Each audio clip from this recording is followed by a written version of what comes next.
Salam Blender Indonesia. Assalamualaikum warahmatullahi wabarakatuh. Kali ini kita akan membahas pentingnya memahami kehalusan dari kapur yang kita gunakan. Di dalam mekanisme penggunaan pupuk-pupuk yang berasal dari alam, yang pada umumnya berupa misalnya untuk kelapa sawit itu adalah rock fosfat, kemudian dolomit, ataupun kapur pertanian atau kalsit, maka tidak bisa lepas yang namanya ukuran. Karena memang merupakan pupuk berasal dari alam, maka satu hal yang harus dipahami adalah ukuran partikel dari pupuk yang kita gunakan.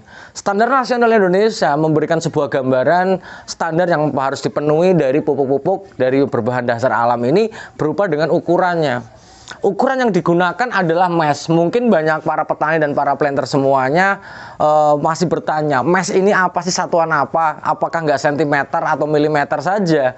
Tapi bahwa satuan dari ukuran kapur, rata-rata kapur adalah menggunakan satuan mesh.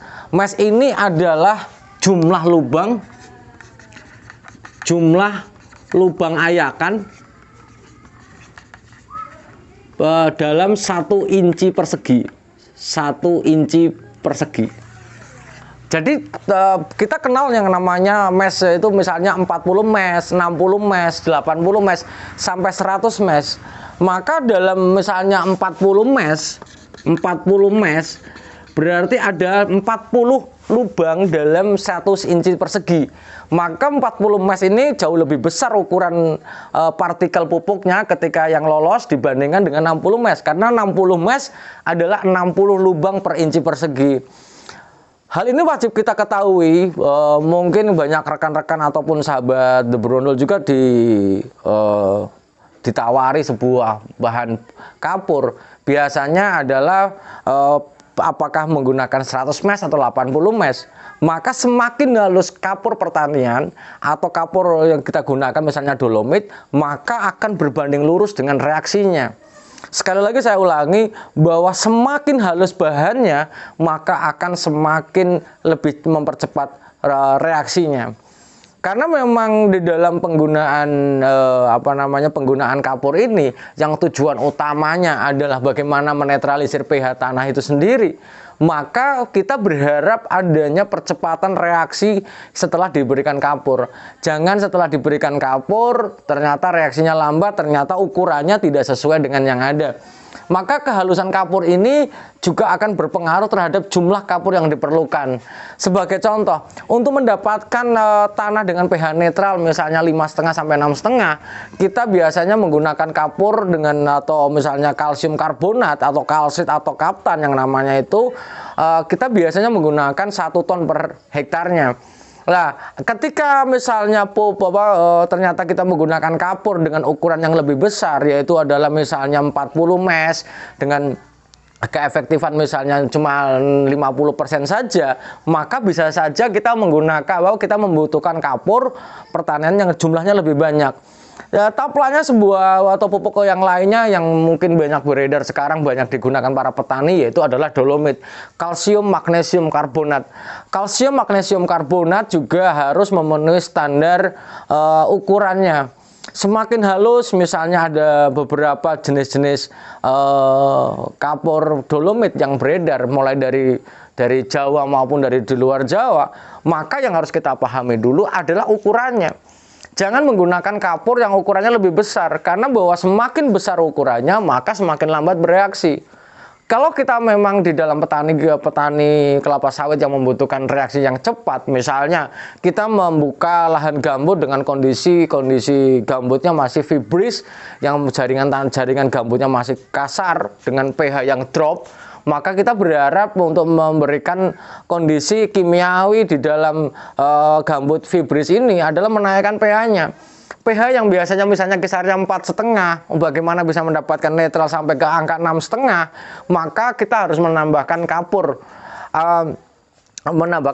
Dan di dalam konsep bertanam kelapa sawit, bercocok tanam atau berbudidaya di kelapa sawit, maka ada jenis pupuk yang selalu digunakan yaitu dolomit.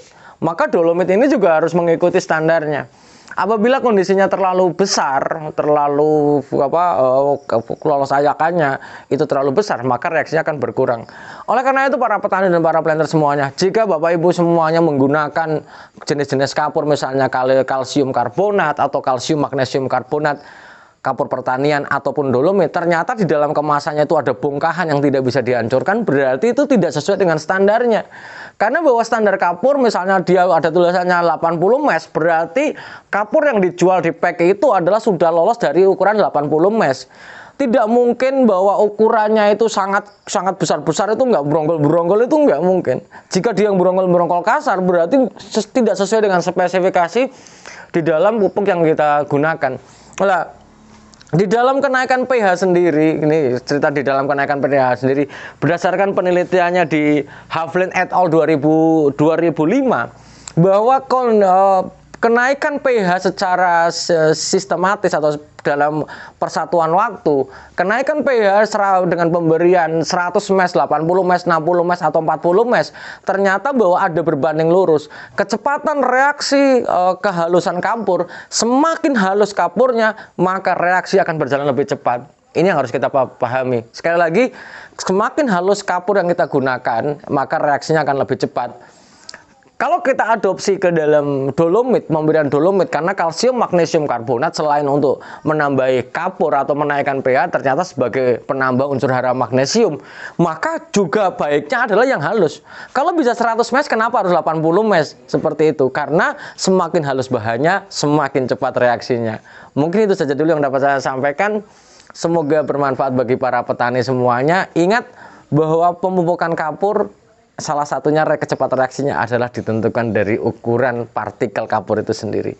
Terima kasih, semoga Allah memberikan saya, Anda, dan semuanya kesehatan dan kebahagiaan tanpa syarat, dan semoga Allah selalu memberikan rezeki yang tidak disangka-sangka oleh kita semua. Terima kasih, salam planter Indonesia. Assalamualaikum warahmatullahi wabarakatuh.